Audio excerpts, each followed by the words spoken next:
되었지 싶어서 이렇게 했지만 실제로는 그 관념에는 자신들이 부모라는 관념과 자신들이 육신의 몸이 거할 거처인 집이 세상 나라의 이제 이 집이에요. 집이 예수님이 거할 집으로 예수님의 부모로 지금 생각하고 있는 것이죠. 그럼 예수를 알되 어떻게 알고 있는 거예요? 육체대로 지금 예수님의 부모가 예수를 육체대로만 알고 있는 거예요. 그 아이가 자랄 때 영이 강화해지고 지혜가 충족해지고 하나님의 은혜가 그 외에 있는 것에 대해서 인식이 없는 것이죠. 이 부모가. 그래서 사실은 하나님이 기르신 거죠. 육신의 부모가 기른 게 아니고 지금까지 기른 게 내용이 이 내용이다 이 말이에요. 예. 제가 이제 우리 형제 자매들 만나가지고 자꾸 이런 말씀을 양육을 하는데 제가 기르는 게 아니죠. 잘하게 하시는 분이 누구예요? 나는 다만 그냥 뒷수발만 해주는 일을 할 뿐인 것이고 실제로 잘하게 하시는 분은 하나님이기 때문에 너 왜 이렇게 안 잘하느냐고 강제로 막 잡아 늘리려고 할 필요도 없는 거고 하나님께 다 맡기고 나는 나의 할 일만 하면 되는 거예요. 그러니까 나는 사실 편해요. 그래서 안 그러면 날마다 어느 지체가 어렸냐 저랬냐 이런 거 날마다 그러고 꾸중하고 책망하고 막 이런 거 하다 보면 피곤해서 난 그런 거 하라고 해도 아주 못해 하기는 그렇게 하는 사람들이 따로 있지. 거기서는 다 졸업을 다 하셨어야 돼요. 그 대신 자기가 한 모든 교회 생활에 대한 모든 행위에 대해서는 하나님 앞에서 본인이 다 책임을 지는 거예요. 본인이 각자가 이렇게 말하니까는 이게 나는 쉽지만 형제 자매님들에게는 짐이 더 무거운 거예요. 사실은 이것이 이제 정상적인 교회 생활입니다.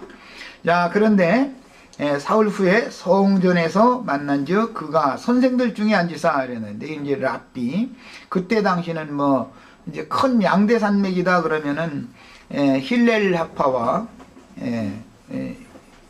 샴마이 학파라 힐렐과 샴마이는 이제 같은 그 부류에 속하는 그런 이제 학파였고 가말리엘이나 니고데모는 또 이제 다른 한 부류에 속하는 학파였기 때문에 그 이제 유대교 그 양대 산맥이다 이제 이렇게 표현들을 하죠.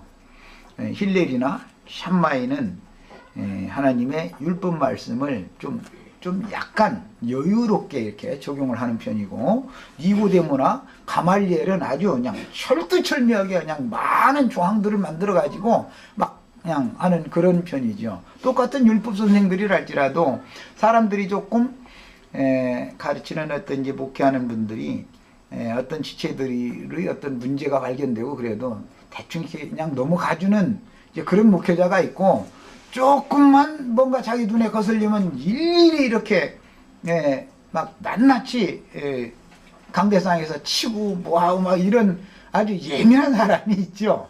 이제 그래서 힐렐이나 샴마이 이 학파는 약간 느슨하게 해주는 편이고 니고데모나 이제 가말리엘 이런 사람은 아주 그냥 엄격하게 하는 이제 그런 사람들이었죠. 철두철미한 율법주의자였죠. 그래서 힐렐이나 샴마이에 대해서는 예수님과 부딪히지를 않았기 때문에 성경에 나오지 않습니다. 이제 사실은 힐렐과 샴마이를 추종하는 무리가 유대인 중에는 더 많았습니다. 실제로는.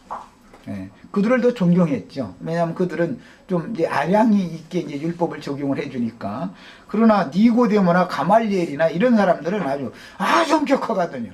그러니까 예수님과 부딪히는 거예요. 그래서 신약 성경에 예수님과 부딪히는 이야기는 나올 때 보면 뭐 샴마이하고 뭐 다투는 이야기 이런 말은 안 나오잖아요. 니고데모나 가말리엘이나 이제 이런 사람들과 이제 다투는 얘기가 나오죠. 그것은 그들이 더 율법 잣대를 엄격하게 했기 때문에 예수님이 오셔서는 이제 율법의 모든 것들을 다 이제 파기시켜 버리러 오셨기 때문에 부딪힐 수밖에 없죠. 강한 사람과 부딪히기 마련인 거니까. 그렇다 해서 힐렐이나 샴마이가 온전히 복음 안에 있다라는 말이 아니고 똑같은 율법 안에 있지만 그랬다는 거예요. 자, 이제 그들이 이제 율법 선생들입니다. 이 중에 이제 시몬이라는 사람이 그 이제 저 5대 랍비 이거는 뭐 이제 여기 이제 신학교 가서 그 조직 신학 하신 분들은 이분들 이름 이제 대면 다 아실 거예요. 몇 분 계신데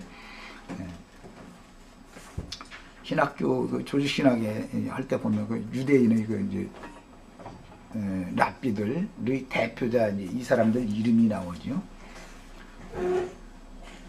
우리 형제 자매님들은 그 사람들 이름까지 다 암기하지 않아도 대충 그때 당시 유대교의 상황이 어땠다라는 것을 이제 알고는 계셔야 됩니다.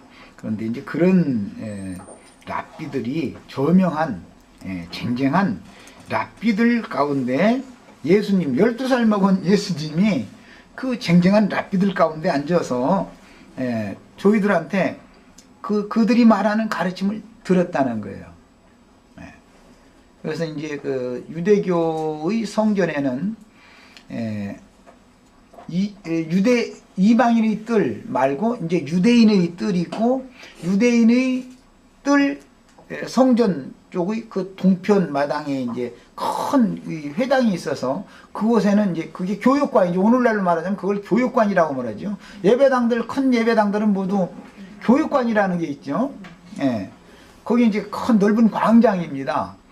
그게 유대인의 뜰이에요. 거기는 유대인의 뜰의 이제 회당인데, 그 앞에서 이제 상석이 있고 거기 이제 랍비들이 쭉 앞에 앉고, 그 다음에 그날 이제 설교를 해야 되는 담당자가 매일 이제 하루에 한 사람씩 이제 바꿔가면서 하는 거니까, 담당자가 이제 설교를 해주는 거예요. 설교가 끝나면 질문을 받고 답변을 해줍니다. 율법에 대해서.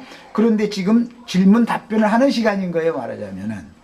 이것이 정상적인 교회 생활에 대한 예표인 것을 알 수가 있죠. 이렇게 하는 것이단 말이에요.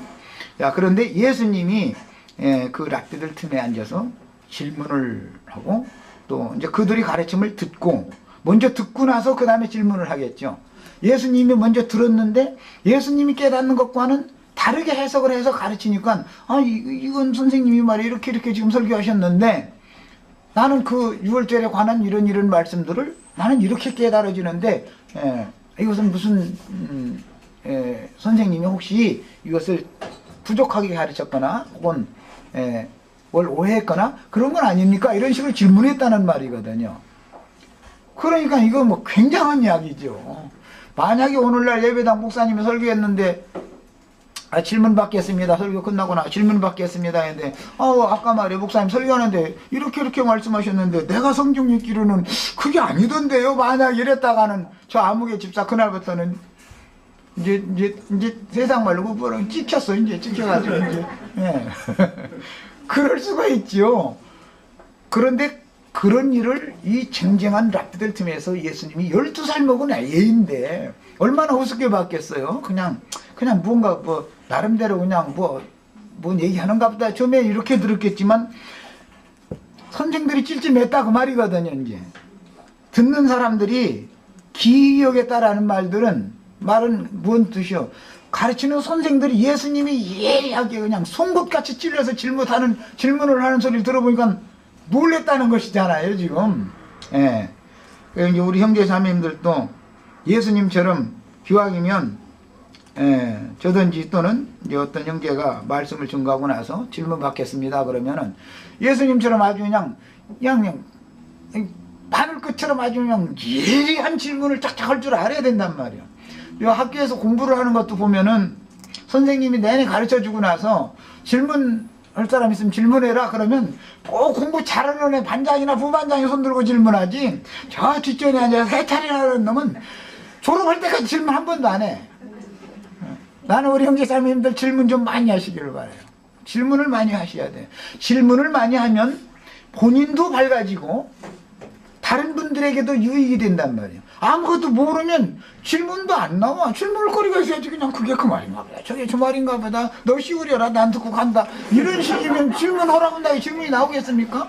뭔가 궁금한 것이 있고, 형제님이 지금 말씀 증거를 했는데 말이요, 내가 나에게 계시되어시고 깨닫게 해주는 그거는 뭔가 약간 차이가 있는 듯 싶으면 그냥 송곳으로 찌르는 것처럼 막 예리한 것을 딱 질문을 하실 줄 알아야 된단 말이에요. 이런 거를 그렇게 잘들 하시기를 바래요.